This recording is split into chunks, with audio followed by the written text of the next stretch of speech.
You are now listening to Out of the Blank.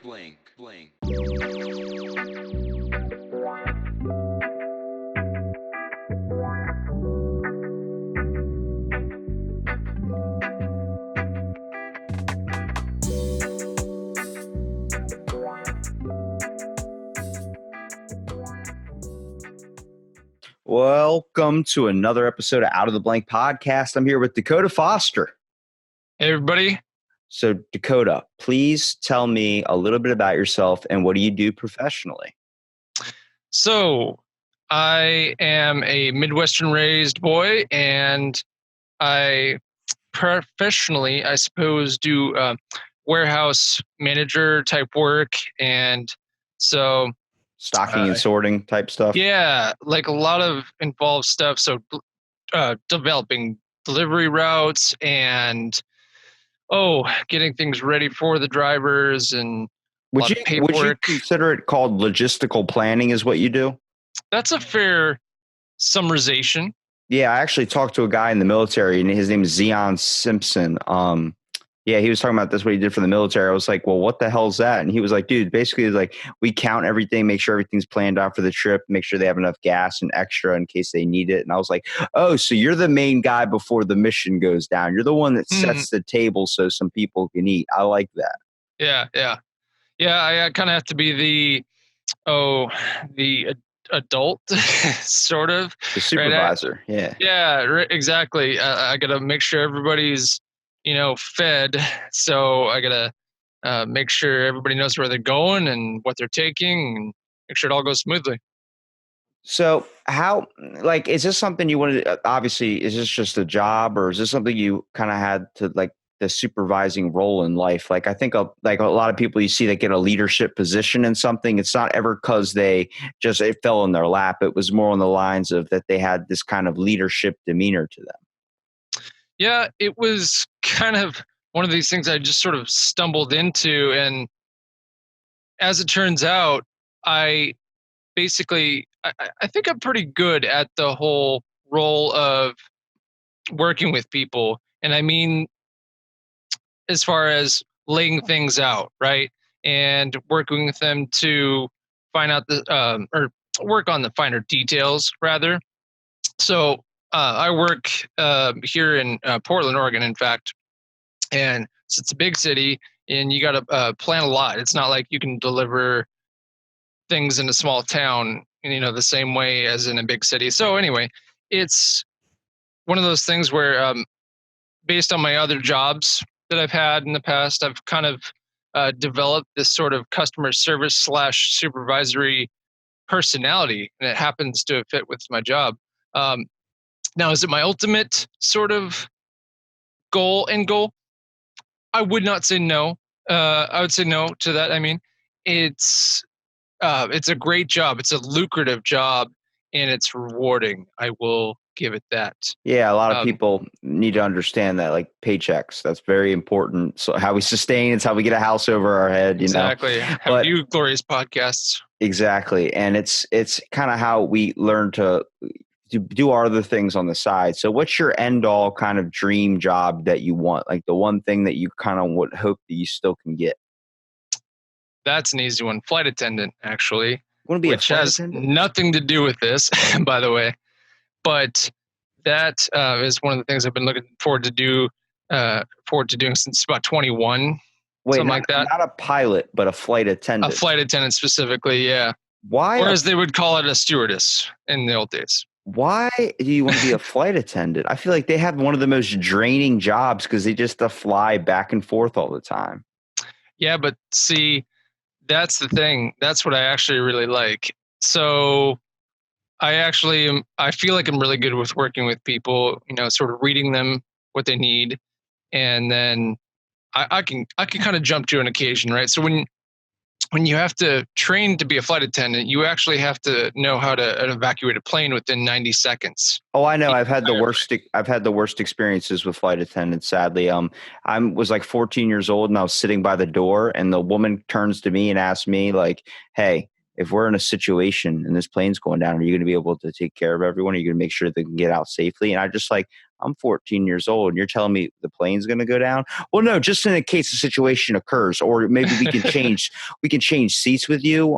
Get someone to change seats with you who wants to take the door. I just turn around like, who the fuck is switching seats with me right now? Because if this plane goes down, it's every man for himself.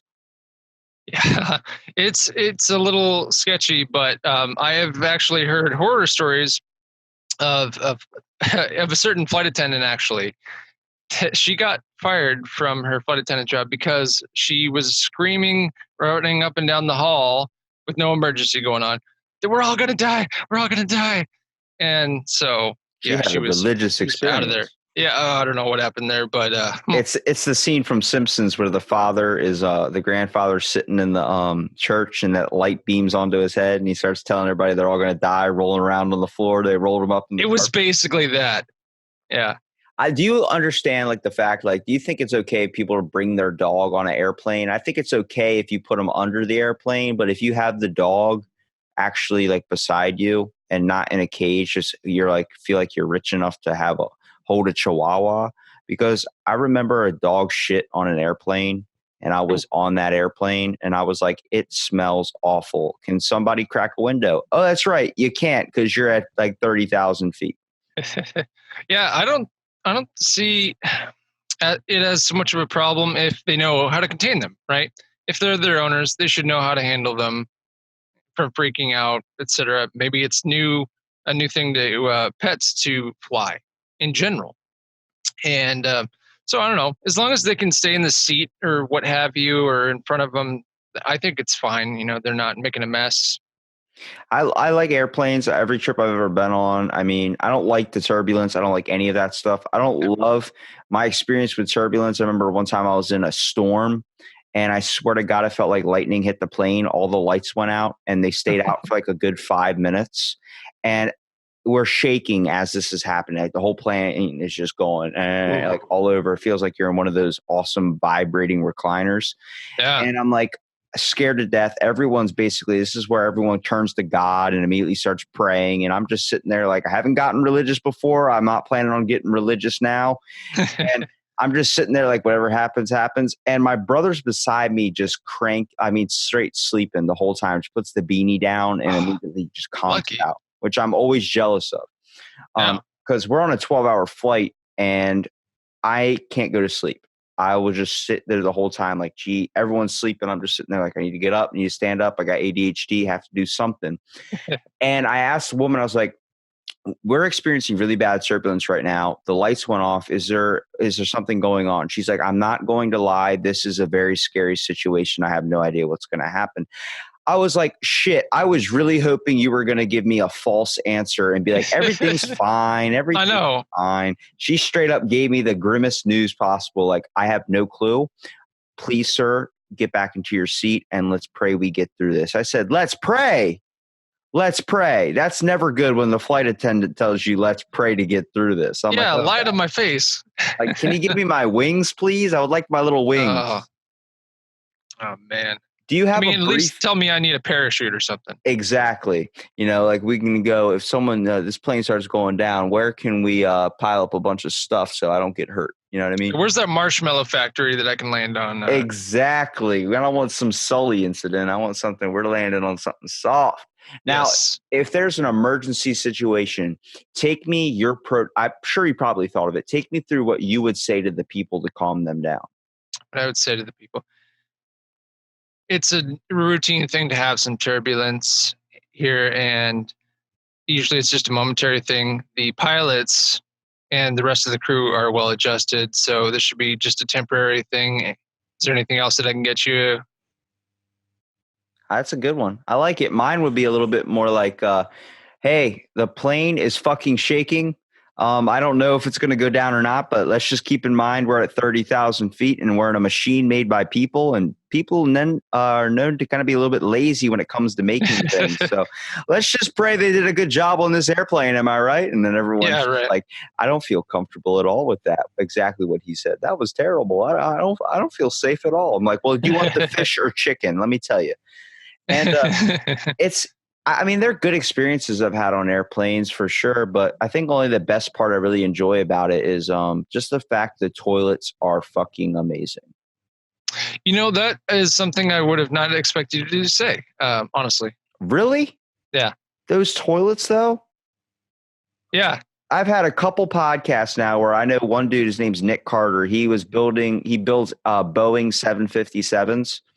And he was talking about at the time we were podcasting, he was building the lavatories in the bathroom and he was building the toilet, especially the system. And I was talking about like the most badass toilets that can flush down anything, like a Man of Steel toilet. And he goes, aren't they though? He's like, most people should have those in their house. Like there's never a clog ever. Yeah. No, that makes sense. When you put it that way, those can get down anything, literally. Yeah, So you never even have to buy a plunger. It would suck your plunger through if you ended up using it. yeah. I mean, I just imagine, you were talking about the meal of the flight or something like that. If you had a bad one, right? Oh no, yes, miss, it was such a good meal, and then you just accidentally toss it in the toilet, because you didn't want to make her feel bad. It'll go down. I'm telling you, when I eat on an airplane, I remember they got all the way to I don't know if you knew this about airplanes, but they had the oxygen tanks near the back seats. So like the last few rows of seats, instead of where the overhead storage is, there's oxygen tanks.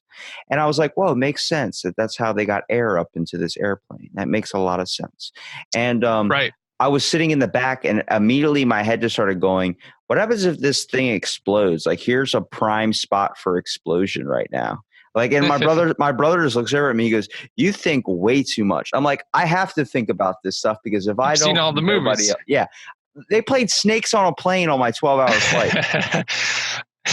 You're telling me that's the best choice? It was not. We went from Teenage Mutant Ninja Turtles to Snakes on a Plane, and then we watched Shark Tank for 7 hours. It was difficult as hell. I was like, oh, look, I've already seen Mark Rubin, whatever his name is, buy so much shit. I'm just like, I don't want to see him anymore. Well, it was better than having the movie Airplane from 1980 playing, though, if I'm honest. Had that happen to you? I mean, I think it did happen on one flight, but like, I was just like, I'm not going to look at this anymore. Yeah, let's play let's play Final Destination 2 while we're driving on the highway. That's a good one. Yeah. Yeah. Log through the face sort of stuff. Yeah. Yeah, I trust me. It's the reason why I drive slow behind log trucks. Oh man, it's changed me. So it all came from just wanting to travel? That's a part of it, but friends and family of mine are involved in Alaska Airlines and Horizon Airlines, the sister company. And so they have a really good work-life balance. They're really happy with their jobs. I haven't seen anybody frown. I don't even know if they can frown, but they're really happy with it. And plus the community outreach with these airlines and all that, I just sort of gravitated towards this. Maybe I'm biased, maybe, but it was just something that kind of came natural, right? It was plus, so because it's the combination of the travel, right? It's also the adventure, right? The hospitality part of it too. And maybe that's weird to say, but if I can make somebody's journey from, say, LA to Cleveland, if I can make that comfortable for them, and maybe in between services, between the food and drinks, maybe I can tell them a funny story or something like that, calm them down from that turbulence. That makes sense. I mean, I think a lot when it comes to an airplane, I think some of the best moments and some of the kind of the realest kind of intakes on life in a way, like more of appreciation towards it, come from the fact of just looking out the window. I mean, that's an amazing view. I mean, just doing that. When you open up that window and you're on top of the clouds, that's like a true like realization that like the world is amazing in so many ways. I mean, you get to look down at whether you're flying over a city, get to see all the lights. I mean, some of my like best kind of moments of looking out a window are usually when the sun's rising or the sun's setting, because you get to see it crack against like just like the earth. You get to see it hit that line and just start coming up. Yeah, there's nothing like being up there. Yeah, you can see the curvature of the earth and all the colors up there. And then anytime you leave Portland, you can see 3 mountains all at once right there when you leave, which is pretty cool too. Now, do you think that, like, from traveling and all these different things, what do you question when it comes to the airplane that went missing? Like, what are your thoughts on that? Knowing that if you want to be a flight attendant, how does an airplane just go fucking missing? Yeah, there's a lot that comes into play for something like that.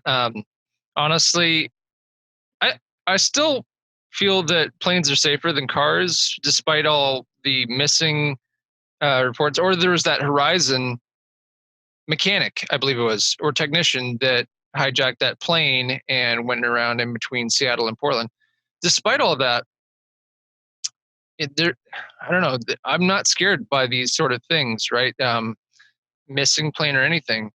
It's just one of those things where I almost get more scared by somebody that's texting while driving in their car next to me on the freeway rather than just, an incident on a plane. Yeah, it's a higher likely possibility that you'll get into that it's more dangerous on the road than it is in the sky, mostly because there's not a whole bunch of other planes out there. But what really threw into my head was when I was watching it, like, I forgot what plane movie it was, but they had the operators that were telling them, like, drop your latitude, whatever, this many degrees and all this. I'm like, damn, what's this? Like, there's planes flying around us right now and we don't even know. Like, they're not anywhere near us and we don't even realize. We think we're the only ones in the sky besides the birds. And it's like, imagine if, like, there was a slip up or something, a mistake of that sort. My anxiety starts going real high. I'm like, oh shit. Like, imagine if I'm going to Hawaii and then the people coming back from Hawaii are like, fuck it, they're about to have a good time. Let's just wreck into them. You know what I mean? But it's so many factors that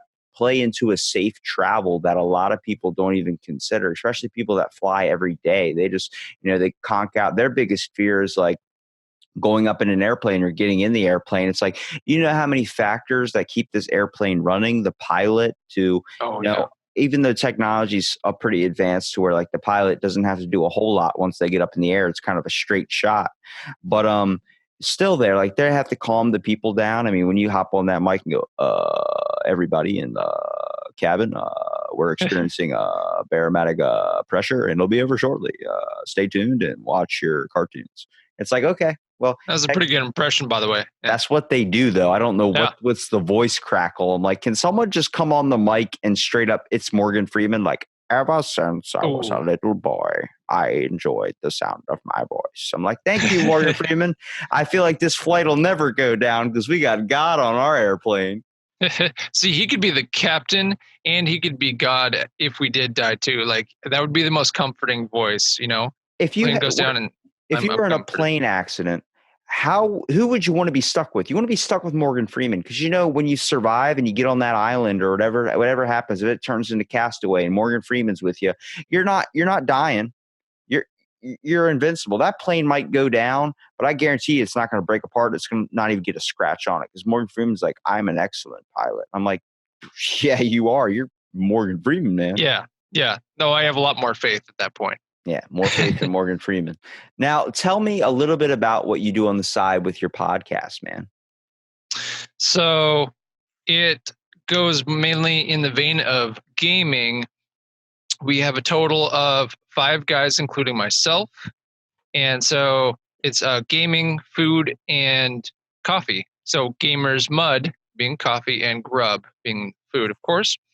So we each have our own set of consoles and equipment that we talk about. I discuss PS4.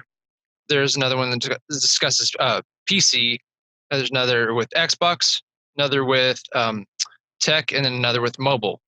So we kind of try to cover everything best we can. And we're a very new podcast. It's emerging. I think we have just not even a dozen episodes yet. Like, we're very, very new, but we're pretty enthusiastic. Wayne, or WT as he's known, he started it, and he's a great visionary and entrepreneur. And I've known him since late high school, and he's started this thing. I'm kind of I suppose, one of the co-minds of this too. I helped create a lot of the ways we do things in this. But it's really rewarding to do this. And So we try to get out a couple episodes a week, and maybe that's not a whole lot, but we do live in different time zones. So a lot of podcasts record next to each other, but we actually record in 3 different time zones. But we love to do this, and I think we'll keep doing it for a long time, actually. So, what types of topics do you guys focus on? Do you guys talk about popular gaming things? You talk about favorite concepts? I mean, I know you guys did an episode on like MMOs and RPGs, Yeah. which are some of my all-time favorite games. I mean, my favorite, we all kind of have different styles. I'm a bit of an Xbox guy, but I'll play any type of game. At least back in the day, I used to be a huge gamer. I kind of fell out of it. Now it's like if I beat a game, I never even want to play. I can't really play longer than an hour anymore. Because I used to be so into it, but I just ended up finding something else to kind of occupy my time. But like playing character creation games, I mean, you can notice on the wall behind me, I have the Fallout posters. I mean, Right. I'm a big I love just the idea of creating my own character or building a lifestyle. Not like kind of one where I have to get to not be myself in a way. Mostly like there's kind of no consequences to my actions. Like if I decide to go to Grand Theft Auto, get a thing from Cluckin' Bell, some KFC or something, and I can easily drive on the street to get home faster if I want to, no matter who's on the street. You know what I mean? Like run right up on the sidewalk. Yeah, right. I love that game, by the way. That's a great game to just unload after a bad day, though. Yeah, If I must say. they chalk up. I wrote a paper on this for my psychology class. They said that violent video games were making people violent, and I said no, that's never true because I've run over plenty of hookers and have never had the kind of enthusiasm to do that in my everyday life. You see, the fact is, when you look at video games, you can develop an unhealthy relationship with video games, but you can also you can develop an unhealthy relationship with anything. For people like myself, when I was a kid, my parents worked 2 jobs. I had an older sibling, so the Xbox was always there. It was a way for me to connect to my friends, whether it was good bonding experiences at their house, or it became to the point where I was spent alone in the house and couldn't go out because it was late at night, and I'd play video games with my friends, playing all night Halo sessions, and eventually it got to the point where like, oh, he's not doing good in school, let's take away the Xbox. To the point I'd be like, no, no, no, no, no. Like I would freak out because it was like taking my only sense of happiness at the time.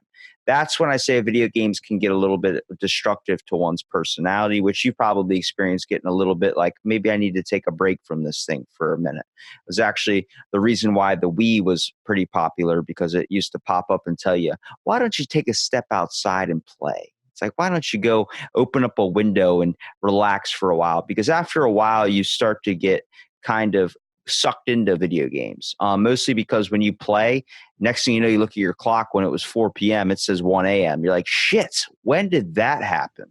Mm-hmm. Oh, I can't tell you how many times I've been there. I've lost how many hours to Minecraft now because I get lost in a creation and I'm like, oh, I just got to finish this row. I got to finish this little part of the house. And then next thing you know, oh, I got to get ready for work. Yeah, it's crazy because I recently, I mean, not too recent, maybe a couple months ago, got into World of Warcraft again after not playing it for a couple of years. And I was like, well, I'll play this a little bit because I already do so much now. And I was like, it just gives me another something to do when I can't get a podcast or something. I went from level 40 to level 86 in a night. Wow. Yeah, it was a heavy ass grind. I did it all day and all night. Like that was it. There was no sleep that night.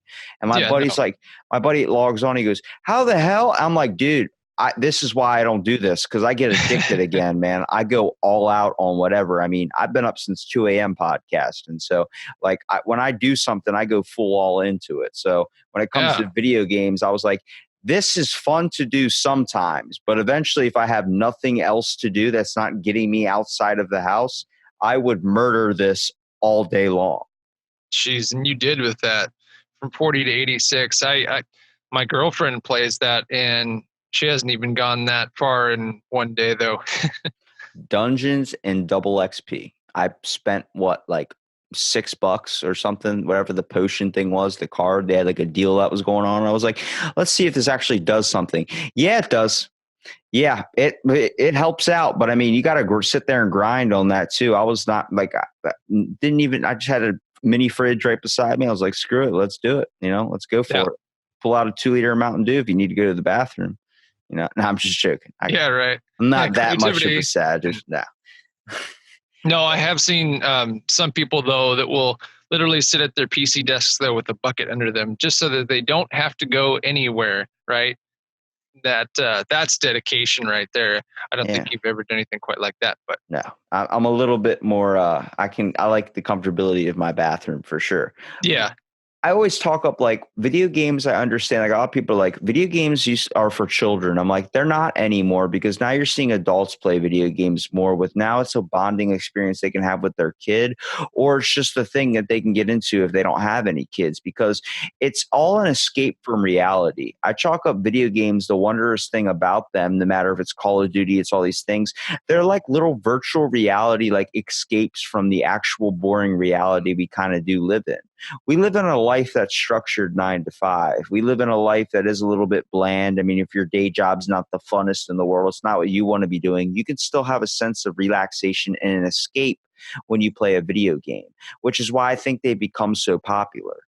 But a lot of people look at it and they don't understand it from that concept view because they think, oh, video games, that's a child's thing. It's a stereotypical. That's not true anymore. It's opened up to a whole new horizon. There's people that are making money off of it now where I never thought that was going to happen. They're going to add video games into the Olympics.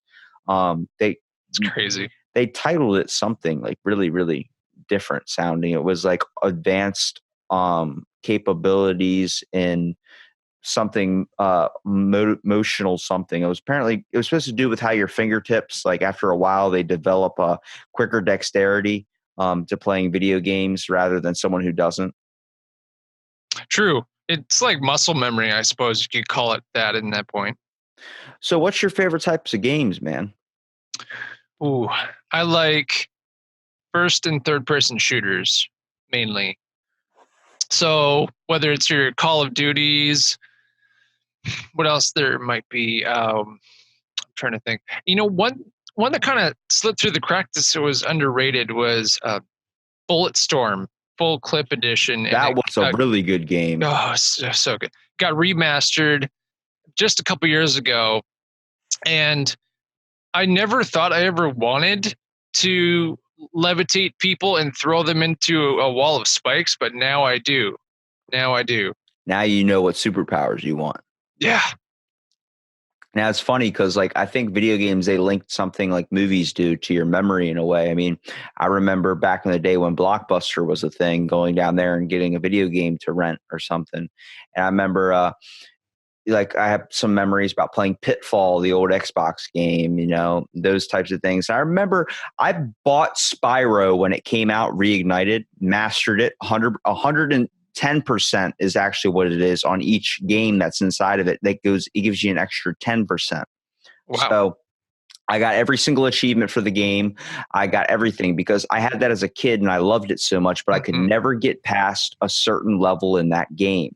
And I've talked about it before on the podcast, but I remember when I played the Reignited trilogy and it was the level I was stuck on forever. Like I never beat it when I was a kid. I would get so upset I would have to take a nap. You know those moments? Yeah. Oh, yeah. Yeah. Well, I was like, damn, I never could beat this game, this level. I beat it in 5 minutes now when it came out. And I literally was like, no fucking way. I went outside of my room. I was like, Mom, was I retarded as a kid? And she goes, what do you mean? I'm like, it just took me forever when I was a kid to beat this level. And I beat it in 5 minutes. She goes, no, you gotten smarter. Your brain has expanded. You have more knowledge. You learn how to problem solve better. This is what happens when you get older. You're not a kid anymore. I'm like, okay, cool. So she talked me down, go back upstairs, start playing the games again. I beat the next level in like not even 4 minutes. I was like, I opened up the door. I said, you lie. I had a helmet for every day of the week. I did. Holy shit. Yeah. No, maybe we get used to the mechanics and then we have to take a break and then we just own it. Right. I was stuck on not the Call of Duty Modern Warfare from this year, but the Modern Warfare remastered from 2 years ago. I was stuck on a certain level. Basically, it's Chernobyl, and there was this giant firefight getting pummeled from both sides. And I also was trying to find some intel in order to get 100% completion. So I'm trying to fight two sides just by myself. My captain's over there in pieces, and I'm trying to find this intel. And so I had to take a break. I'm like, I'm not a smoker, but if I was, I would definitely have had to take a smoke then.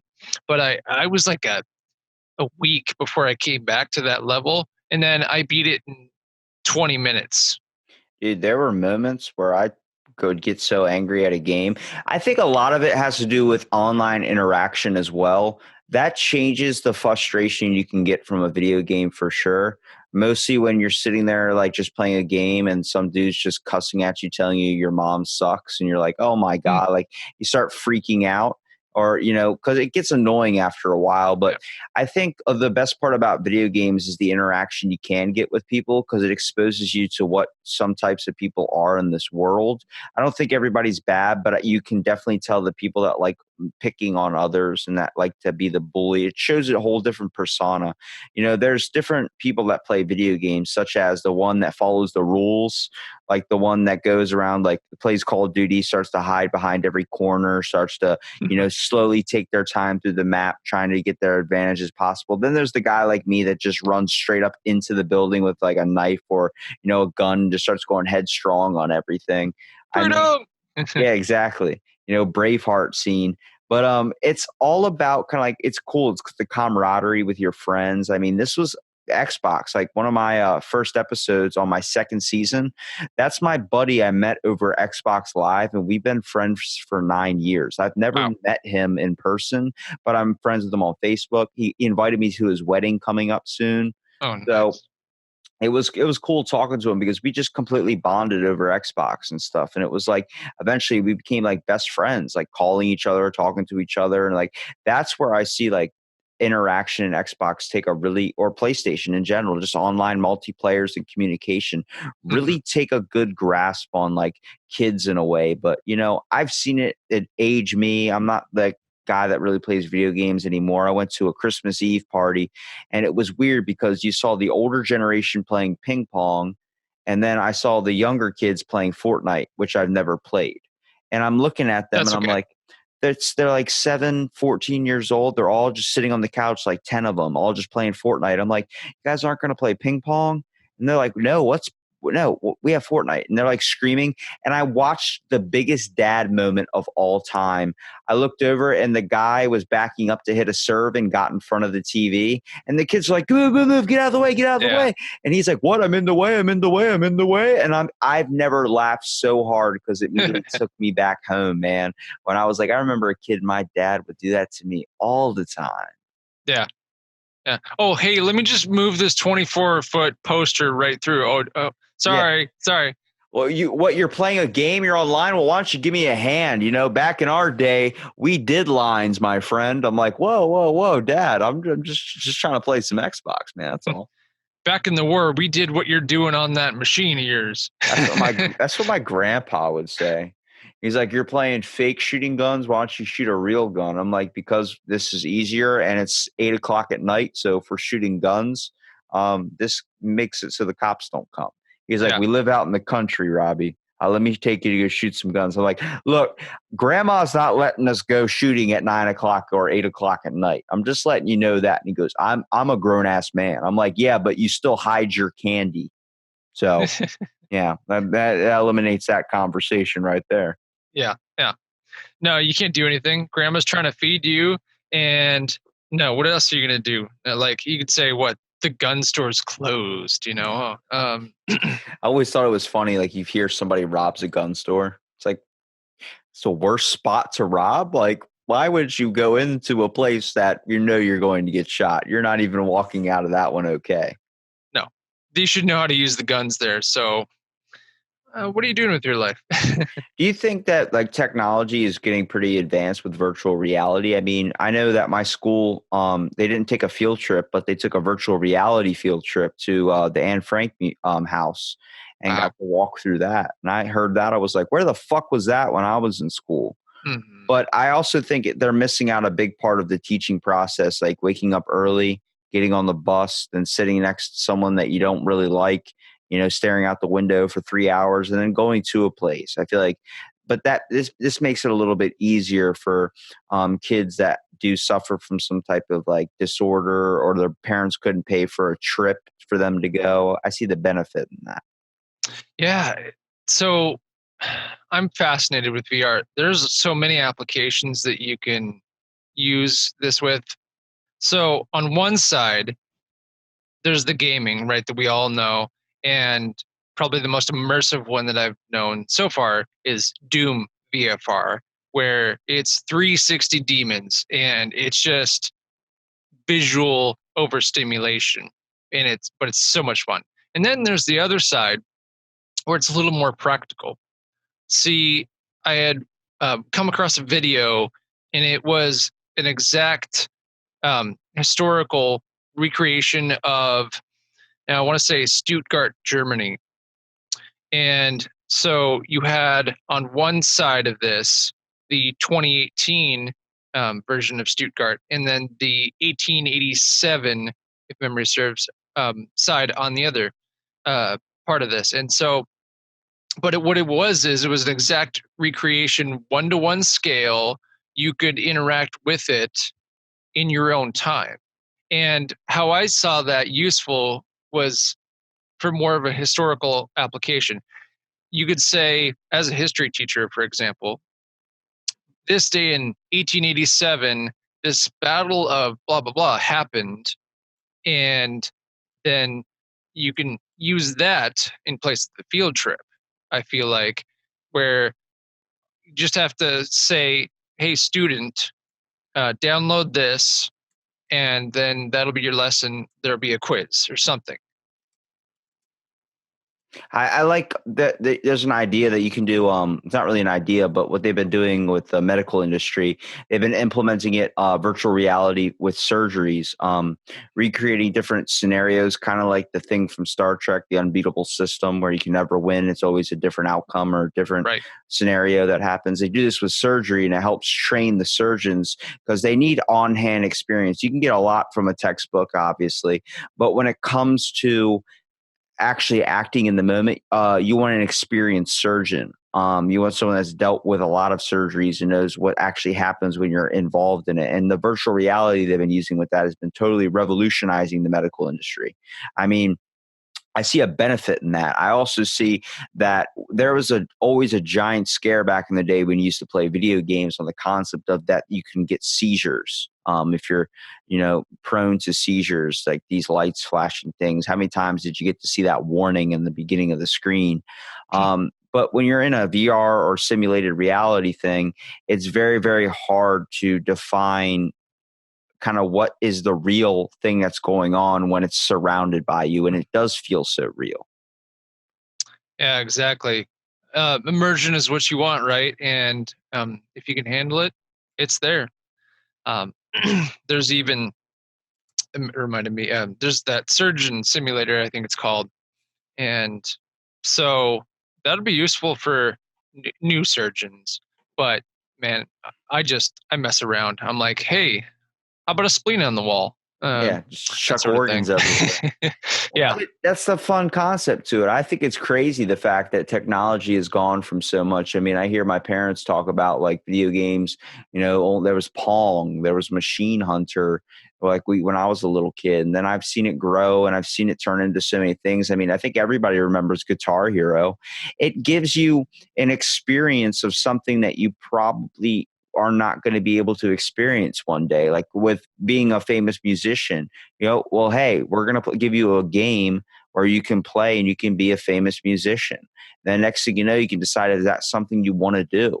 Is that something you like, the fame aspect to it? You like the whatever to it? And I mean, it's still fun concepts. Now we're seeing new games get produced with an even more enriched story. One of my favorite storylines or favorite video games are the ones that tell stories such as Skyrim, Oblivion, those old school medieval games where I love the ancient arts. And then looking into the Assassin's Creed series. I mean, that whole alternate history thing helped me as a person start to educate myself on famous philosophers, famous people and creators through time, such as Leonardo da Vinci, who made one of my all-time favorite quotes.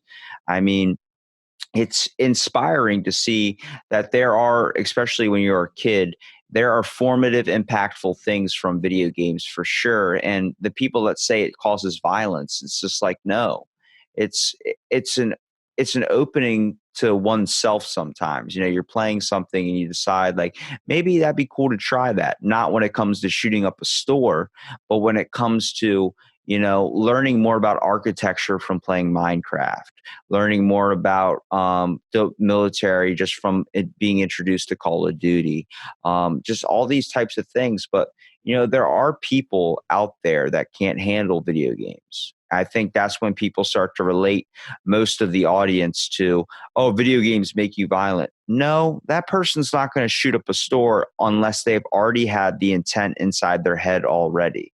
I mean, that you don't just play and then decide, oh, well, you know, it would be a good idea. No, they probably already have been thinking about it. And then you got them to the point where it got them so angry or so mad about something because they're not winning in a game to the point where they did something like that.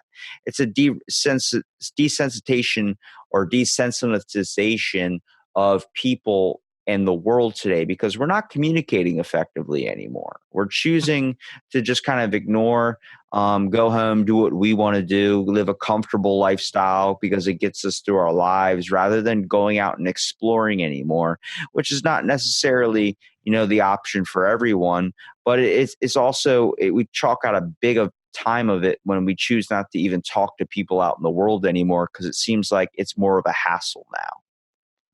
That's exactly it. We all sort of get into our own cocoons, right? We have maybe a routine, right? We come home, we get Taco Bell, and we Damn right. Damn right. Taco Bell. Thank you, sir. You're a fan? Oh, God, dude. Taco 12 packs, man. All right. I knew I came on the right podcast here. But yeah, plus, let's see, what else would make you comfortable? Like if you have your game system at your bed or in your living room or something, you know, do you get into your pajamas right away, right? Especially if you've had a full day of talking with everybody, right? Like if you're in a customer service position, sometimes you don't want to talk to anybody when you get done and in your house. That's where the video games come in. You know, you can chat or not. You know, that's completely up to you. You can shoot a zombie in the face. Exactly. That's completely up to you. Hey, man, it's the reason why I bought the Zombie Chronicles map pack for Black Ops 3. I had to play those old school ones. I remember so many times, 12 years old, 14 years old at my buddy's house, practically living up there for the summer. And his dad comes downstairs to get ready for work at 5 o'clock in the morning. You guys are still up? We're just 2-liter Mountain Dew. Like, yeah, man. We're in a zombie marathon right now, bro. We're on round 45. Nobody has gotten up to pee in hours. And we're afraid to pause the game because we know as soon as we unpause it when we get back, it's all over with. Yeah, exactly. There's a certain dedication there, right? But yeah, I don't know. So with what is your sort of best point, I should say, if you were going to try and get somebody on video games? Like if nobody's ever played, or this one person's never played video games before, what would you personally say would get them to play it? You know, especially when they're on the fence. Oh, I hear video games make you violent. I would just tell them you got to experience it. It's all I can say. I can't sit there and tell you like, oh, that's just this, that's just that, or that's just that person thinking this way, that person thinking that way. Because then it turns into like politics. Like it's all someone else's opinion. I'm like, just play it. If you like it, you'll like it. If you don't, it's not for you. I know plenty of friends. I try to like tell them like, hey, you should play this game. Next thing you know, he's like, not for me. You know, he's a redneck guy. He likes to go mud and do all this stuff. Just next thing I know, he was like, you know, a game I used to play though a lot. I was like, what? He goes, Grand Theft Auto. So then we bought the new GTA 5. He fucking played that shit all the time. He was sending me pictures of just veering off into the woods and running over deer and then sending me pictures of it like at 2:00 in the morning. I'm like, go to bed. He's like, but it's so much fun. And I'm like, exactly. Like, you got to find one that fits for you. You know, I remember going to restaurants and playing the old arcade ones, you know, the Cabal Simulator, whatever. You get to go on the big hunts and stuff. Those are my favorite ones, shooting deer and stuff. Yeah. And my grandma works at a local arcade. So, I mean, not my grandma, my aunt works at a local arcade. So, and she's been on my podcast. She lets me run in there, goes to the Mortal Kombat machine, opens it up, hits the quarter button, so it gives me like 200 plays, and I just start sitting there playing Mortal Kombat all day. I mean, I've done moments of those before, but I think it's all about, like, it's just something you have to experience, like trying a melted cheese and pepperoni sandwich. You just have to experience it for yourself. That was very specific on your sandwich choice, by the way. That was my fucking childhood snack when I played video games. Oh, okay. Gotcha. You had one too. Come on, what was it? Taquitos? Oh, go-to snack? I might say, actually, it was like grilled cheese. I'm very plain Jane like that. Grilled cheese sandwich. That or taquitos, bro. I would shove a whole box of those in the microwave. Like, me and my brother knew when the taquitos went in the microwave, shit was about to get real. Yeah. Mostly because we put it in there for like 10 minutes, and then all the ones on the outside are super hot, but as you work your way to the inside, they're super cold. Yeah. And we're just too lazy to actually cook them right because we were in the middle. That's part of the fun. Yeah, exactly. You get to experience that like 50-50. It's like gambling. Yeah. No, it's even better with the Tostina's pizza rolls, right? So, like, you might have a couple of them that are cold, but like, if you're not eating those like lava though at first when they come out, then you're not doing it right. You want to do it to the point where you have to keep your mouth open while you're eating, like, it's so good. Like, yeah, and then you're just like, you're burning your insides though. Yeah, but I'm feeding myself. This is what you wanted me to do. I remember so many times I'd be playing like a marathon, and then like a game would be over, and I'm like, oh, and I would stop and be like, what time is it? And I'd look and it's like been like 12 hours or something. I'm like, wow, I'm like really hungry. Like, I'm like pretty starving. You run, like, this is the reason why I was never able to make a proper peanut butter sandwich or peanut butter and jelly sandwich, because I was trying to get down there as quick as possible. You know, you want to get back to the game and stuff. And I looked for a knife, and the only thing that was available that I didn't have to wash was a steak knife. So I'd sit there and get steak knife on, make a sandwich with that, and just tear up the bread to the point it looks like it's out of a garbage disposal.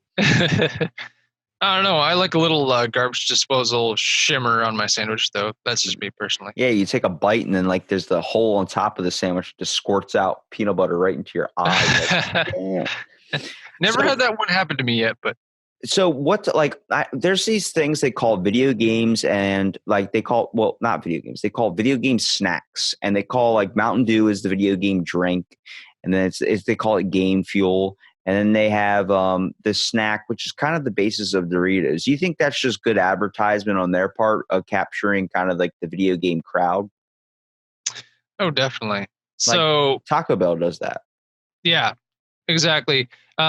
Especially with their new Xbox deal that they have. It's the $5 box, if I'm not mistaken, and you can enter for a chance to win an Xbox One X. And plus, not even that. It's the accessibility, right? The Doritos, the Tostitos, the Totino's pizza rolls, everything. It's just, they know what gamers like, right? They don't want to have to like do a 5-course meal, you know, salad and creme brulee, you know, that whole thing. It's like, what can I grab? Gotta beat him. No, you know, like it's got to be right there at that second. Yeah, that's kind of why, like Dollar Tree, all these places where you get a microwavable snack, I think that's where it's the most convenient for people with pop and go lifestyle. More like tossing that sucker in the microwave, you know, put it in 3 minutes, bam, you got it out there. Next thing you know, you're back in front of the TV, ready to start gaming out again. I mean, how many times do you have to rush when you're in the middle of a gaming lobby? You know, hurry up and get back before the match starts. Like, you get you pop in right where the countdown's 5, 4, 3. So you're like, all right, sweet, made it just in time. No, see, my luck is I won't find a match for like a whole couple minutes. And I'm like, all right, well, I might as well go get a snack. And then I come back, 3, 2, shit. Or like you come back, it's like, sorry, you were kicked for an activity. I was like, when? I waited 3 hours for a lobby, and the next thing you know, I got in one right when I went to go take a piss. Thanks. Yeah, my luck. Thanks so much for doing the podcast, man. I really appreciate having you on, dude. I want to give you here a minute at the end to kind of promote your content. Yes. So we are Gamers Mud N Grub. That's once again gaming, food, and coffee. So we are 5 silly people who just kind of engage in their addictions, which is video games and the consumables. So here we are, just trying to give you a little laugh, give you a little bit different perspective. One thing is we're not safe for work, so probably don't let your 3-year-old child listen to this, but we're pretty real, and we just honestly love doing it. So we like to record on Tuesday and Thursday nights. We usually try to get new episodes on Wednesday and Fridays for you. We're also on Spotify, Anchor, and we are on Google Podcasts as well. So anywhere Anchor uploads is where they put it. Yeah, it's a fantastic thing, Anchor. Yeah, it definitely helps out. I'm a big like proprietor for people starting podcasts. I definitely think it's a good sense of therapy, and it's a good just release from the day too. And so, it helps friends get together. I've podcasted with hundreds of people all over the globe, and it's definitely a learning experience for me too. And I'd always love it when someone decides, like, I try and get a lot of people to start them too, just because everyone's got something interesting about them. Everyone's got something they can express. Everyone's got something they love to talk about or do. Just like, why don't you just, get it out there? Maybe you'll find an audience. I mean, I think we're in a world where communication has gotten to the point we're using it in a bad way. And I think we need to find a better way to use it, such as create more of a positive influence out there in social media and video games in general. I mean, a lot of people just choose to live a negative lifestyle. It's like, you don't have to be negative. No, you don't. And the good thing about podcasts is it can kind of expand your scope a little bit too. I did listen to a few of your episodes, and I have to say, like, you seem like you know what you're talking about as far as the topics that you bring up and all that. And honestly, there are people that are twice our age that don't sound nearly as concise as you. I appreciate that. And it's funny because I always, everyone always gives me that credit, and I always try and be like, y'all don't give me it. It's all from podcasting. My knowledge in my very first episode where me and my buddy are shooting the shit literally about taking shits. I mean, that's kind of where you decide in your first episode where it's going to go. And then I just kind of grew from there, like talking to hundreds of people, amazing stories, to just the average people. Maybe somebody off Reddit, dude. I had Unicorn Fart 3 on my podcast, and he ended up being an okay guy. We just talked about gaming and stuff. But it's the concept of we can all sit down and take a little bit of time to get to know one another, and it's not going to hurt or inflect on anybody's day in a bad way. It's anything going to create a more positive influence to where you feel like you had a good conversation. And hell, if your faith in humanity gets restored along the way, then there you go. Yay, humanity. Yeah, exactly.